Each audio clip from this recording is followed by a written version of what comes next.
శ్రీ గణేశాయ నమః. శారదా గురుభ్యో నమః. ఇటీవల ఈ ఆధ్యాత్మిక ఛానల్ ప్రేక్షకులకు శుభోదయం. శ్రీరస్తు కార్యక్రమానికి శుభస్వాగతం. కార్యక్రమంలో శుభతిథి అంశంలో నేటి పంచాంగ వివరాలు చూద్దాం. ఆంగ్ల తేదీ 22వ తేదీ 7వ నెల 2024 సంవత్సరం సోమవారం. స్వస్తి శ్రీ చాంద్రమాన శ్రీ క్రోధినామ సంవత్సరం, దక్షిణాయనం, గ్రీష్మ ఋతువు, ఆషాఢమాసం, కృష్ణపక్షం, పాడ్యమి తిథి మధ్యాహ్నం 2:41 వరకు. తదుపరి విదియ. శ్రవణ నక్షత్రం రాత్రి 12:58 వరకు. తదుపరి ధనిష్ఠా నక్షత్రం. ప్రీతి యోగం రాత్రి 9:13 వరకు. తదుపరి ఆయుష్మాన్ యోగం. కౌలవకరణం మధ్యాహ్నం 2:41 వరకు. తదుపరి తైతుల కరణం. శేషవర్జ్యం తెల్లవారుషాన అంటే నిన్నటి రోజున 5:43 ప్రారంభమై ఉదయం 7:15 వరకు. దుర్ముహూర్తం మధ్యాహ్నం 12:44 నుండి 1:35 వరకు. తిరిగి దుర్ముహూర్తం మధ్యాహ్నం 3:16 నుండి 4:07 వరకు. అమృత ఘడియలు మధ్యాహ్నం 2:57 నుండి 4:30 వరకు. నేటి రాహుకాలం ఉదయం 7:30 నుండి 9 వరకు. యమగండం ఉదయం 10:30 నుండి 12 వరకు. ఈనాటి తిథివార నక్షత్రాలను అనుసరించి చేయదగినటువంటి దేవతోపాసన గురించి విచారించినట్లయితే ఈనాడు వారం సోమవారం. ఈశ్వరారాధన చాలా విశేషమైనటువంటి విధానంలో చెప్పబడుతుంది. ఇందువారే వ్రతం స్థిత్వా నిరాహారో మహేశ్వర అని ఈనాడు శివ దర్శనం చేయటం, శివారాధన చేయటం, శివస్తోత్ర పారాయణ చేయటం చాలా విశేషమని చెప్పబడుతుంది. అలాగే ఈనాటి విశేషం శ్రవణ నక్షత్రం. సాక్షాత్తు కలియుగ వరదుడైనటువంటి వెంకటేశ్వర స్వామి వారి జన్మ నక్షత్రం ఈ శ్రవణ నక్షత్రం. వినా వెంకటేశం ననాథో ననాథ సదా వెంకటేశం స్మరామి స్మరామి అని చెప్తుంది. కలియుగంలో అర్చించదగినటువంటి దైవం ప్రత్యేకంగా వెంకటేశ్వర స్వామి అని చెప్పబడుతుంది. వెంకటాద్రి సమం స్థానం బ్రహ్మాండే నాస్తికించిన వెంకటేశ సమోదేవో నభూతో నభవిష్యతని సాక్షాత్తు శివకేశవుల యొక్క సమ్యక్ స్వరూపంగా వెంకటేశ్వర అంటే విష్ణువు ఈశ్వరుడు ఇద్దరు కలిసి ఉన్నటువంటి స్వరూపంగా ఆయన్ని ప్రత్యేకంగా చెప్తారు. వేం అనగా పాపాలన్నీ పోగొడతాడట. ఈశ్వరుడు అనగానే సమస్త శుభాలను సంపదలను ఇచ్చేటటువంటి మహానుభావుడు. అటువంటి ఈ శ్రవణ నక్షత్రం నాడు వెంకటేశ్వర స్వామికి సంబంధించినటువంటి ఏదైనా స్తోత్రపారాయణ, వెంకటేశ్వర స్వామి వారి దర్శనం ఈనాడు చేసినట్లయితే విశేషమైనటువంటి ఫలితాలను మనం పొందగలుగుతాం. ముఖ్యంగా గ్రహదోషాలను కూడా వెంకటేశ్వరుడి యొక్క ఆరాధన వల్ల మనం తొలగించుకోగలుగుతామని శాస్త్రవచనం. అటువంటి వెంకటేశ్వర స్వామి యొక్క ఆరాధన చాలా సులభమైంది. మిగతా మనకి ఆరాధనకి అర్చనకి సంబంధించినటువంటి ఏవైనా సంభారాలని అన్నీ మనకి ఉన్నా లేకపోయినా గోవిందా అని గొంతెత్తి పాడితే చాలు, పిలిచినటువంటి వాడిని ఆయన చెంత చేర్చుకొని సమస్త శుభాలను ఇచ్చేటటువంటి భక్త సులభుడు అశుతోషుడు పరమాత్మ వెంకటేశ్వర స్వామి. అటువంటి వెంకటేశ్వర స్వామికి సంబంధించినటువంటి ఏదైనా స్తోత్రపారాయణ, వెంకటేశ్వర దర్శనం అందరూ కూడా చేసి స్వామి యొక్క దివ్య కృపకు అందరూ కూడా పాత్రులవుతారని ఆశిస్తూ శ్రీనివాస నామస్మరణ పురస్సరంగా స్వస్తి.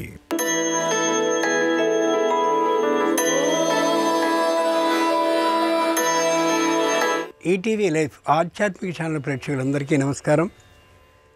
శ్రీరస్తు కార్యక్రమంలో గ్రహయోగం అంశానికి స్వాగతం.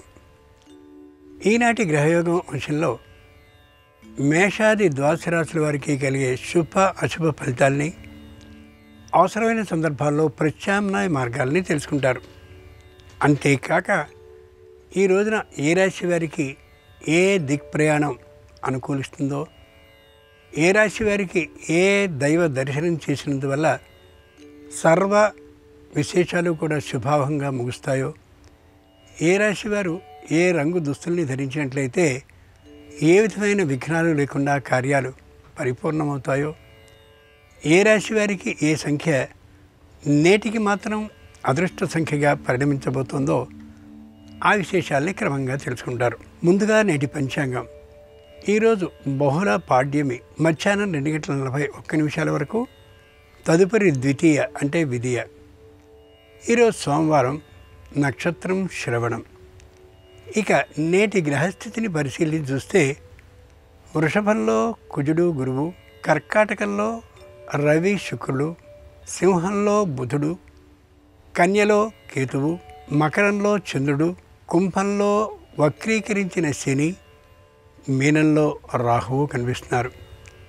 ఈ గ్రహస్థితి ఆధారంగా ద్వాదశ రాశి వారికి కలిగే శుభ అశుభ ఫలితాల్ని క్రమంగా పరిశీలించి చూద్దాం. ముందుగా మేషరాశి.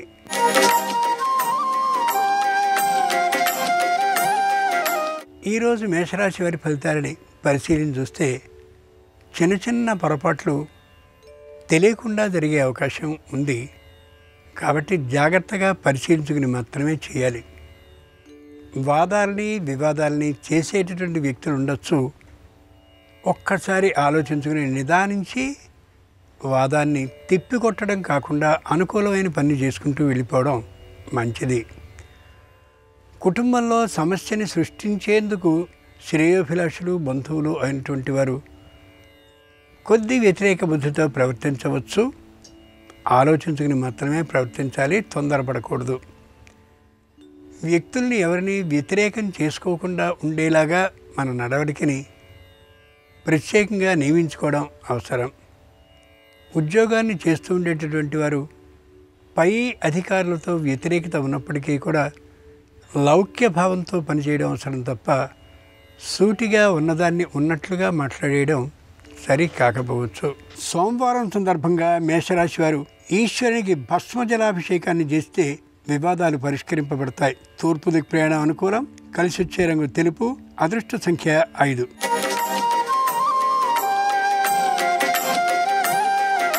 ఈరోజు వృషభ రాశి వారి ఫలితాలని పరిశీలించి చూస్తే కాంట్రాక్టర్ పనులు చేస్తూ ఉండేటటువంటి వారికి పాత బకాయిలు వసూలయ్యే అవకాశం స్పష్టంగా ఉంది.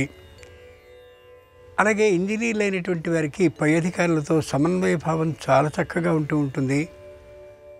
తాము చేసినటువంటి ప్రణాళికలన్నింటినీ కూడా పై అధికారులు ఆమోదించే విధానం కూడా గోచరిస్తోంది. ఇంతకుముందు చేసినటువంటి వ్యాపారంలో ఏదైనా నష్టాలు కానీ ఉన్నట్లయితే ఆ నష్టాలు క్రమంగా పూడిపోయే విధంగా ఆదాయం వస్తూ ఉంటుంది. విద్యార్థులు చేసేటటువంటి ప్రతిభా ప్రదర్శన కోసం చేసిన ప్రయత్నాలన్నీ కూడా మధ్యమంగా ఫలించే అవకాశం ఉంది. విశేషంగా అనుకూలించే అవకాశం తక్కువ. నిరుద్యోగులు సకాలంలో ఉద్యోగ ప్రయత్నాన్ని చేయకపోయేటటువంటి కారణంగా తాత్కాలికంగా ఉద్యోగాన్ని జారవిడుచుకునే ప్రమాదం గోచరిస్తోంది. జాగ్రత్త పడాలి. సోమవారం సందర్భంగా వృషభ రాశి వారు కాశీ విశ్వేశ్వరుని కుంకుమ జలంతో అభిషేకించినట్లయితే దాంపత్య అన్యోన్యభావం ఏర్పడుతుంది. ఈశాన్య దిక్ ప్రయాణం అనుకూలం. కలిసొచ్చే రంగు ఎరుపు. అదృష్ట సంఖ్య 3.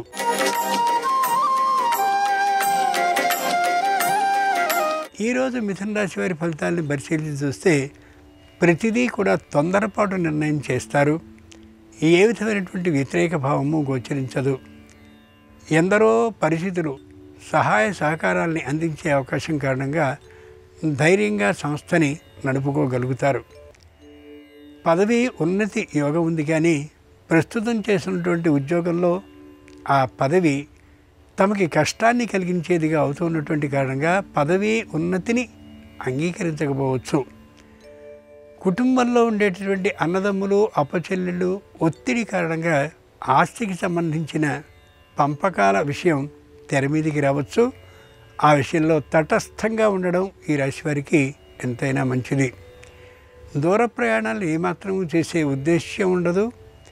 దూర ప్రయాణ ప్రతిపాదన కానీ వచ్చినట్లయితే దాన్ని మొగమాటం లేకుండా తిరస్కరించడం కూడా చాలా మంచిది. సోమవారం సందర్భంగా మిథున రాశి వారు ద్రాక్షారామ భీమేశ్వరుణ్ణి పసుపు జలంతో అభిషేకించినట్లయితే శుభవార్తని వినే అవకాశం ఉంటుంది. ఆగ్నేయ దిక్ ప్రయాణం అనుకూలం. కలిసొచ్చే రంగు పసుపచ్చన. అదృష్ట సంఖ్య 1.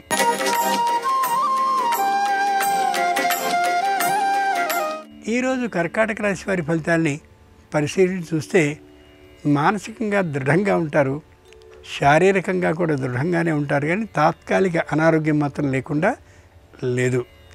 పూర్వం ఏ అనారోగ్యం ఉందో అదే అనారోగ్యం పూర్తిగా నయమైపోయింది అని అనుకున్నది తిరిగి మళ్ళీ వచ్చే అవకాశం ఉంది. కాబట్టి ఆరోగ్య విషయంలో జాగ్రత్తని కలిగి ఉండడం అత్యవసరం.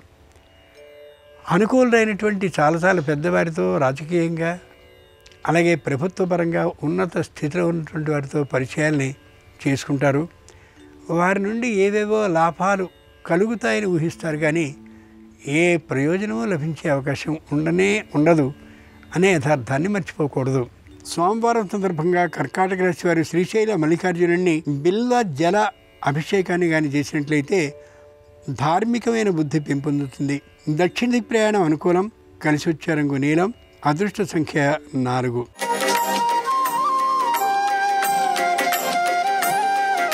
ఈరోజు సింహరాశి వారి ఫలితాల్ని పరిశీలించి చూస్తే ప్రతి విషయంలోనూ కూడా తమ సమన్వయ భావం ఉండాలనేటటువంటి ఆలోచనతో ఉంటారు. అది సాధ్యపడకపోవచ్చు. ప్రతివారు అన్నీ తమని కనుక్కుని చేయాలనేటటువంటి అభిప్రాయంతో ఉంటారు. అది కూడా ఏమాత్రం సాధ్యము కాకపోవచ్చు. అధికారుల దగ్గర తమకి కొత్తదనం, దగ్గరతనం కావాలి అని అభిలషిస్తారు. అది కూడా జరిగే అవకాశం ఉండకపోవచ్చు. దూర ప్రయాణాలని పై అధికారులు కానీ చేయవలసింది అని అన్నప్పుడు చేయడానికే ఇష్టపడతారు. కానీ దూర ప్రయాణం చేయవలసిన అవసరం రాకపోవచ్చు. తల్లిదండ్రుల ద్వారా ఎక్కడైనా స్థలం కానీ, భూమి కానీ, వాహనం కానీ సంపాదించి ఉన్నట్లయితే వాటిని అమ్మేసి మరొకంత చేర్చి కొత్తవైనటువంటి వాటిని కొందామనే ఊహకు వస్తారు. అది కూడా ఈ రోజుకి అనుకూలించే అవకాశం ఉండకపోవచ్చు. సోమవారం సందర్భంగా సింహరాశి వారు కాళహస్తీశ్వరునికి శుద్ధ జలంతో అభిషేకాన్ని చేసినట్టయితే గ్రహదోషాలు పూర్తిగా తొలగిపోతాయి. నివృత్తి దిక్ప్రయాణం అనుకూలం. కలిసి వచ్చే రంగు నలుపు.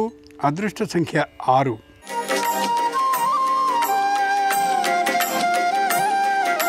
ఈరోజు కన్యారాశి వారి ఫలితాలని పరిశీలించి చూస్తే ఉద్యోగంలో పై స్థాయి వచ్చే అవకాశం గోచరిస్తుంది.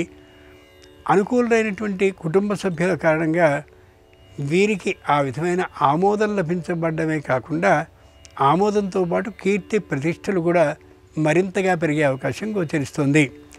కుటుంబంలో ఏ ఒక్కరికి అనారోగ్య భావనే లేనటువంటి కారణంగా ఉత్సాహంగా ఉండగలుగుతారు. కొత్త వారి పరిచయాన్ని ఏమాత్రము ఇష్టపడరు. ఉన్నవారితో విరోధాన్ని ఏమాత్రము తెచ్చుకోకుండా ఉండేందుకు శాయశక్తిలా కృషి చేస్తారు. న్యాయస్థానంలో తప్పక విజయాన్ని సాధించగలుగుతారు. ఆ వచ్చినటువంటి విజయం గురించిన ఆనందాన్ని 10 మందితో పంచుకోగలుగుతారు కూడా. ముఖ్యంగా తల్లిదండ్రుల నుంచి వచ్చినటువంటి ఆస్తి ఏదైతే ఉందో ఆ ఆస్తి విషయంలో ఏమాత్రపు తొందరపాటుతనాన్ని ప్రదర్శించరు. ఎవరెవరి వాటాలు ఎంతెంత అనేటువంటి నిర్ణయాన్ని దాదాపుగా అన్నదమ్ములు, అప్పచెల్లెలు చేసేసినప్పటికీ కూడా తొందరపడకుండా నిదానమైనటువంటి శైలిలో ఉండగలుగుతారు ఈ రాశివారు ఈ రోజున. సోమవారం సందర్భంగా కన్యారాశి వారు అర్ధనారీశ్వరునికి పంచపుష్ప జలంతో అభిషేకాన్ని చేస్తే సమస్య పరిష్కారం అవుతుంది. పశ్చిమ దిక్ ప్రయాణం అనుకూలం. కలిసి వచ్చే రంగు ఆకుపచ్చన. అదృష్ట సంఖ్య 8.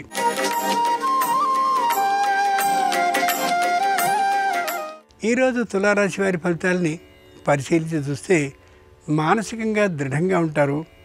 శారీరకంగా ఉత్సాహంగా ఉంటారు. పదవీ ఉన్నతి ఇటీవల కాలంలోనే లభించినటువంటి కారణంగా ఏ విధమైనటువంటి ఇబ్బంది లేకుండా ఉంటారు. సంతృప్తికరంగా కూడా ఉంటారు. కుటుంబంలో ఉండే అందరూ కూడా సహకార భావంతోనే ఉంటారు. పరస్పర సహకార విధానం గోచరిస్తూ ఉంటుంది. తాత్కాలికంగా అనారోగ్యం శరీరంలో ఉన్నప్పటికీ కూడా దూర ప్రయాణాలు చేయడానికి సాహసిస్తారు. వెనుకాడనే ఆడరు. ఎక్కడైనా పెట్టుబడి పెట్టేటువంటి సందర్భంలో తగినటువంటి ఆలోచనని 10 మంది నుండి తీసుకునే ఆ నిర్ణయాన్ని అమలు చేస్తారు తప్ప సొంతంగా నిర్ణయం చేసేంత ధైర్యాన్ని కలిగి ఉండరు. కొత్తవారు ఎవరైనా తమ వ్యాపార సంస్థని కానీ వ్యాపారపు మెళకువల్ని కానీ తెలుసుకుంటారేమో అనే అభిప్రాయంతో మంచి రహస్య విధానాన్ని పాటిస్తారు. ఏ ఇబ్బంది కలగకుండా ఉండగలుగుతారు కూడా. సోమవారం సందర్భంగా తులారాశి వారు రామలింగేశ్వర స్వామిని శరకురసంతో అభిషేకించినట్టయితే ఆరోగ్య అభివృద్ధి కలుగుతుంది. వాయువ్యది ప్రయాణం అనుకూలం. కలిసి వచ్చే రంగు ఎరుపు. అదృష్ట సంఖ్య 7.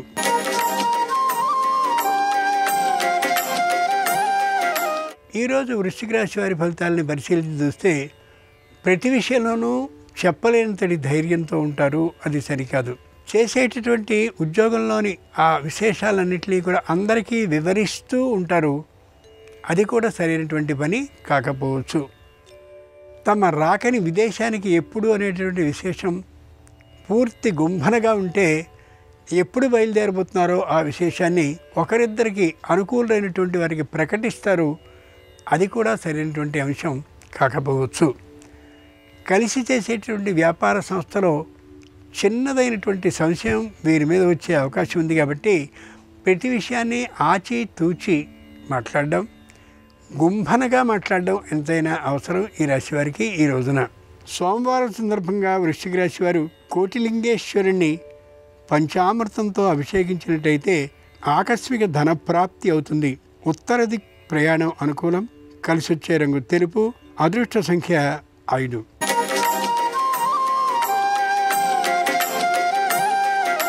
ఈరోజు ధనురాశి వారి ఫలితాలను పరిశీలించి చూస్తే చేసినటువంటి తప్పులు ఏ విధంగా తప్పులో ఆ విషయాన్ని తెలుసుకోగలుగుతారు.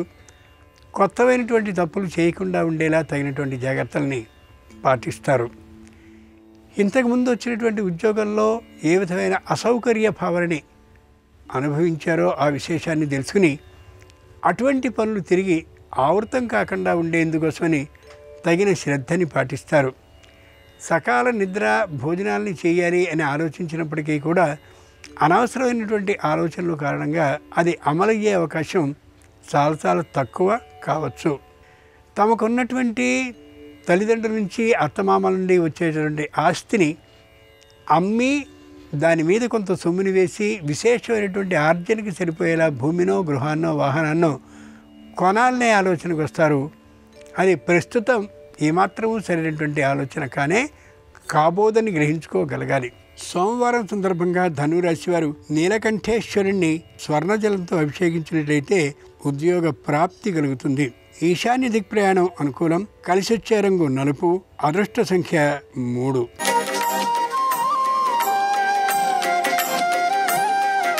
ఈరోజు మకర రాశి వారి ఫలితాలను పరిశీలించి చూస్తే తాము అనుకున్నటువంటి పని సాధించేంత వరకు విశ్రమించే లక్షణమే ఉండకపోవచ్చు.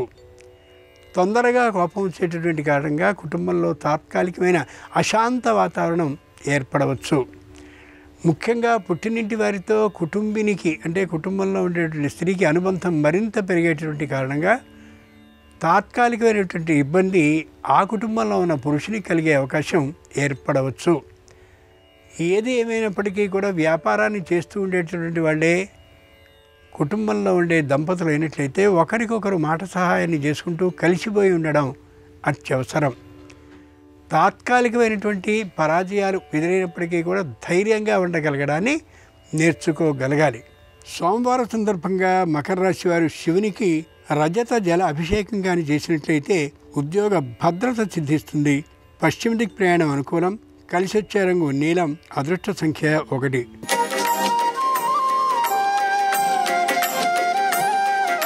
ఈరోజు కుంభరాశి వారి ఫలితాలని పరిశీలించి చూస్తే తాము అనుకున్నది మాత్రమే అమలు కావాలనే ఆలోచనతో గట్టిగా ఉంటారు.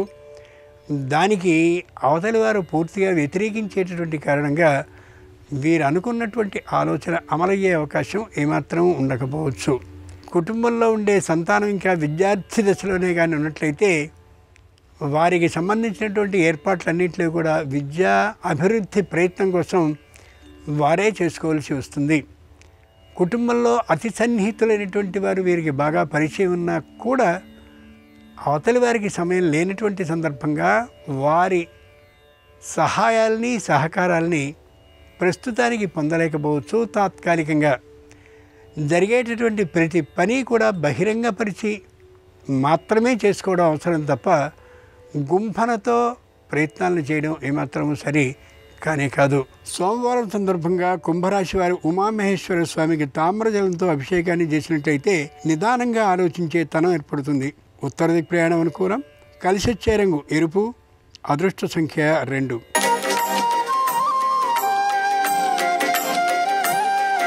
ఈరోజు మీన రాశి వారి ఫలితాలను పరిశీలించి చూస్తే ఆరోగ్యం అంతంత మాత్రంగా ఉంటుంది. మానసికంగా ఉత్సాహం కూడా పెద్దగా ఉండకపోవచ్చు. కుటుంబంలో సంతానం వ్యతిరేకించేటువంటి తనం గోచరిస్తూ ఉంటుంది. వారు వ్యతిరేకించినటువంటి దాన్ని తిరిగి మళ్ళీ ఒప్పించాలనే ప్రయత్నం చేసినా వ్యర్థం కాబట్టి ఆ ప్రయత్నం చేయకుండా ఉండడం మంచిది. గౌరవ మర్యాదల్ని కాపాడుకోవడం కూడా మంచిది. కుటుంబంలో ఉండే సంతానం పెద్దలైనటువంటి వీరిని ఏమాత్రము సంప్రదించకుండా పెట్టుబడిని పెట్టే అవకాశం గోచరిస్తుంది. పెట్టుబడి పెట్టిన విషయం తెలిసిన తర్వాత కూడా వాళ్ళని మందలించడం ఏమాత్రము సరైన పని కాబోదు. పాడి పరిశ్రమ కానీ ఇంకా ఇతరమైనటువంటి పరిశ్రమలు కానీ చేస్తూ ఉన్నట్లయితే వారికి ప్రోత్సాహాన్ని ఇవ్వడమే మంచిది తప్ప దాంట్లో ఉండే మెళకువలని ఇబ్బందులని తెలియచేసినందువల్ల వ్యతిరేకమే అయ్యే అవకాశం గోచరిస్తుంది. సోమవారం సందర్భంగా మీనరాశి వారు పార్వతీ పరమేశ్వరుని కాశీగంగతో అభిషేకించినట్టయితే దైవ ధ్యాన బుద్ధి కలుగుతుంది. దక్షిణ దిక్ ప్రయాణం అనుకూలం. కలిసొచ్చే రంగు పసుపు పచ్చన. అదృష్ట సంఖ్య 4. ఇవి ఈనాడు ద్వాదశ రాశుల వారికి కలిగే శుభ అశుభ ఫలితాలు. ఈరోజు సోమవారం అయినటువంటి కారణంగా ఆ విశ్వేశ్వరుని సంపూర్ణ అనుగ్రహం ద్వాదశ రాశుల వారికి హృదయపూర్వకంగా కలగాలని ఆకాంక్షిస్తూ స్వస్తి. నమస్కారం. ఇంటి ఆవరణలో ఏ దిక్కులో ఎలాంటి చెట్లుంటే ఉత్తమ ఫలితాలు కలుగుతాయో, ఇంటి ఆవరణలో శంకు చెట్టును పెంచుకోవటం ద్వారా ఎలాంటి విశేషమైన శుభ ఫలితాలు సిద్ధింపజేసుకోవచ్చో నేటి పరిష్కారాలు అనే అంశంలో పరిశీలిద్దాం. కొన్ని ప్రత్యేకమైనటువంటి చెట్లను ఇంటి ఆవరణలో పెంచుకోవటం ద్వారా సకల శుభాలను సిద్ధింపజేసుకోవచ్చు. శంకు చెట్టుకి వృక్షశాస్త్రంలో విశేషమైన ప్రాధాన్యత చెప్పడం జరిగింది. ఈ శంకు చెట్టు పూలు నీలం రంగులో ఉంటాయి. శంకు చెట్టు అనేది లక్ష్మీదేవికి, శ్రీమన్నారాయణమూర్తికి, నవగ్రహాలలో శనేశ్వరుడికి ఎంతో ప్రీతిపాత్రమని ప్రామాణిక గ్రంథాల్లో చెప్పారు. కాబట్టి ఏ ఇంటి ఆవరణలో అయితే శంకు చెట్టును పెంచుకుంటారో, ఆ శంకు పూలతో లక్ష్మీదేవిని, శ్రీమన్నారాయణమూర్తిని పూజిస్తారో, ఆ ఇంటికి లక్ష్మీనారాయణల సంపూర్ణమైనటువంటి కరుణా కటాక్ష వీక్షణాలు లభిస్తాయి. అలాగే పరమేశ్వరుడికి కూడా శంకు పూలంటే ఎంతో ప్రీతిపాత్రం. 5 సోమవారాలు పరమేశ్వరుడిని శంకు పూలతో పూజిస్తూ ఓం నమఃశివాయ అనే మంత్రాన్ని జపించుకొని శంకు పూలతో పూజ పూర్తయిన తర్వాత ఆ శంకు పూలు పారే నీళ్లలో విడిచిపెట్టినట్లయితే 5 సోమవారాలు పూర్తయిన తర్వాత మీ మనస్సులో ఎలాంటి అభీష్టం ఉన్నా సరే ఆ అభీష్టాన్ని పరమేశ్వరుడు తొందరగా నెరవేరుస్తాడు. అలాగే మీకు ఎలాంటి పెద్ద కష్టం వచ్చినా సరే ఆ కష్టాన్ని తొలగింపజేసుకోవటానికి 5 సోమవారాలు ఈశ్వరుణ్ణి శంకు పూలతో పూజించండి. శివానుగ్రహం సంపూర్ణంగా కలుగుతుంది. అలాగే శ్రీ మహాలక్ష్మీదేవిని శంకు పూలతో పూజించినట్లయితే ఆర్థిక ఇబ్బందులు, వృధా ఖర్చుల నుంచి తొందరగా బయటపడవచ్చు. వ్యాపార పరంగా కానీ ఉద్యోగపరంగా కానీ సమస్యలు ఉన్నప్పుడు శంకు పూలతో విష్ణుమూర్తిని పూజించిన, దేవాలయంలో విష్ణుమూర్తికి శంకు పూలు సమర్పించిన ఉద్యోగ వ్యాపారాల్లో ఉన్న సమస్యలు అధిగమించవచ్చు. తీవ్రమైన కష్టం వచ్చినప్పుడు మంగళవారం పూట ఆంజనేయ స్వామికి శంకుపూలు సమర్పించిన, గృహంలో ఆంజనేయ స్వామిని శంకుపూలతో పూజించిన ఆ తీవ్రమైన కష్టం నుంచి సులభంగా బయటపడవచ్చు. అలాగే నవగ్రహాలయంలో శని విగ్రహం మీద శంకుపూలతో పూజ చేయటం ద్వారా జాతక చక్రంలో శనిగ్రహం దోషయుక్తమై ఉన్నప్పటికీ ఆ దోషాలన్నీ తొలగింపజేసుకోవచ్చు. మీ జాతకంలో శని బలంగా మారటానికి, శని మీకు యోగించేలాగా మారటానికి శనివారం పూట నవగ్రహాలయంలో శని విగ్రహానికి శంకుపూలతో పూజ చేయాలి. శని భగవానుడికి కూడా శంకు పుష్పాలంటే ఎంతో ప్రీతిపాత్రం. కాబట్టి ఇంటి ఆవరణలో శంకు చెట్టును పెంచినా, శంకుపూలతో పూజ చేసినా ఉత్తమ ఫలితాలు కలుగుతాయి. అలాగే కొన్ని ప్రత్యేకమైనటువంటి చెట్లు ఇంటి ఆవరణలో పెంచుకుంటే ఉత్తమ ఫలితాలు కలుగుతాయి. ఒక్కొక్క చెట్టు ఒక్కొక్క దిక్కులో పెంచితే ఒక్కొక్క రకమైన ప్రయోజనం చేకూరుతుంది. ఇంటి ఆవరణలో కొబ్బరి చెట్టు ఉంటే చాలా మంచిది. ఆ కొబ్బరి చెట్టు దక్షిణ దిక్కులో పెంచుకుంటే ఉత్తమ ఫలితాలు కలుగుతాయి. అలాగే మామిడి చెట్టు ఇంటి ఆవరణలో దక్షిణ దిక్కులో కానీ పడమర దిక్కులో కానీ పెంచుకుంటే ఉత్తమ ఫలితాలు కలుగుతాయి. పనస చెట్టు ఇంటి ఆవరణలో ఉంచితే సంతానానికి మంచి పురోభివృద్ధి ఏర్పడుతుంది. పనస చెట్టు ఇంట్లో ఉంటే అదృష్టం బాగా కలిసి వస్తుంది. అయితే పనస చెట్టు ఇంటి ఆవరణలో తూర్పు దిక్కులో ఉంటే సంతానానికి మంచి పురోభివృద్ధి ఏర్పడుతుంది. అదే పనస చెట్టు ఇంటి ఆవరణలో దక్షిణ దిక్కులో పెంచినట్లయితే ధనలాభం కలుగుతుంది, ఆదాయ మార్గాలు పెరుగుతాయి. అదేవిధంగా దానిమ్మ కానీ అరటి కానీ ఇంటి ఆవరణలో పెంచితే చాలా మంచిది. అయితే దానిమ్మ కానీ అరటి కానీ ఇంటి ఆవరణలో తూర్పు దిక్కులో పెంచినట్లయితే బంధువులతో సఖ్యత పెరుగుతుంది, బంధువులతో విభేదాభిప్రాయాలు తగ్గిపోతాయి, బంధువుల వల్ల ప్రయోజనం చేకూరుతుంది. అలాగే దానిమ్మ కానీ అరటి కానీ ఇంటి ఆవరణలో దక్షిణ దిక్కులో పెంచినట్లయితే మిత్రుల యొక్క పరిపూర్ణమైన సహాయ సహకారాలు లభిస్తాయి. మిత్రుల వల్ల మనం అనుకున్న పనులు అనుకున్నట్లు దిగ్విజయంగా పూర్తి చేసుకోవచ్చు. అలాగే మల్లె చెట్టు ఇంటి ఆవరణలో తూర్పు దిక్కులో పెంచినా దక్షిణంలో పెంచినా విశేషమైన ధనలాభాన్ని సిద్ధింపజేసుకోవచ్చు. సంపంగి ఇంటి ఆవరణలో ఏ దిక్కులో పెంచినా ఉత్తమ ఫలితాలు కలుగుతాయి. అలాగే ఇంటి ఆవరణలో సొర, గుమ్మడి, అలాగే ఇలాంటి పాదులు ఏర్పాటు చేసుకోవటం ద్వారా కూడా విశేషమైన ప్రయోజనాలు సిద్ధింపజేసుకోవచ్చు. ఇలా ప్రత్యేకమైనటువంటి చెట్లు ఇంటి ఆవరణలో పెంచడం ద్వారా, ప్రత్యేకమైన దిక్కులలో పెంచడం ద్వారా సకల శుభాలను సిద్ధింపజేసుకోవచ్చు. లక్ష్మీదేవికి, విష్ణుమూర్తికి, పరమేశ్వరుడికి, శనైశ్వరుడికి ఎంతో ప్రీతిపాత్రమైనటువంటి శంఖు చెట్టును ఇంటి ఆవరణలో పెంచండి. శంఖు పుష్పాలతో పూజ చేయండి. విశేషమైన శుభ ఫలితాలను సిద్ధింపజేసుకోండి. అదేవిధంగా నవగ్రహాల సంపూర్ణమైన అనుగ్రహం కలగాలంటే కొన్ని తప్పులు ఎట్టి పరిస్థితుల్లో చేయకూడదు. కొన్ని తప్పులు చేస్తే నవగ్రహాల అనుగ్రహం క్రమక్రమంగా తగ్గిపోతుంది. నవగ్రహాల అనుగ్రహం కలగాలంటే ఎలాంటి తప్పులు పొరపాటున కూడా చేయకూడదు. రేపటి పరిహారాలు, పరిష్కారాలు అనే అంశంలో పరిశీలిద్దాం. నమస్కారం. ఈ కార్యక్రమాన్ని తిరిగి చూడాలనుకుంటే www.youtube.com/ETV Life Spiritual లో చూడవచ్చు.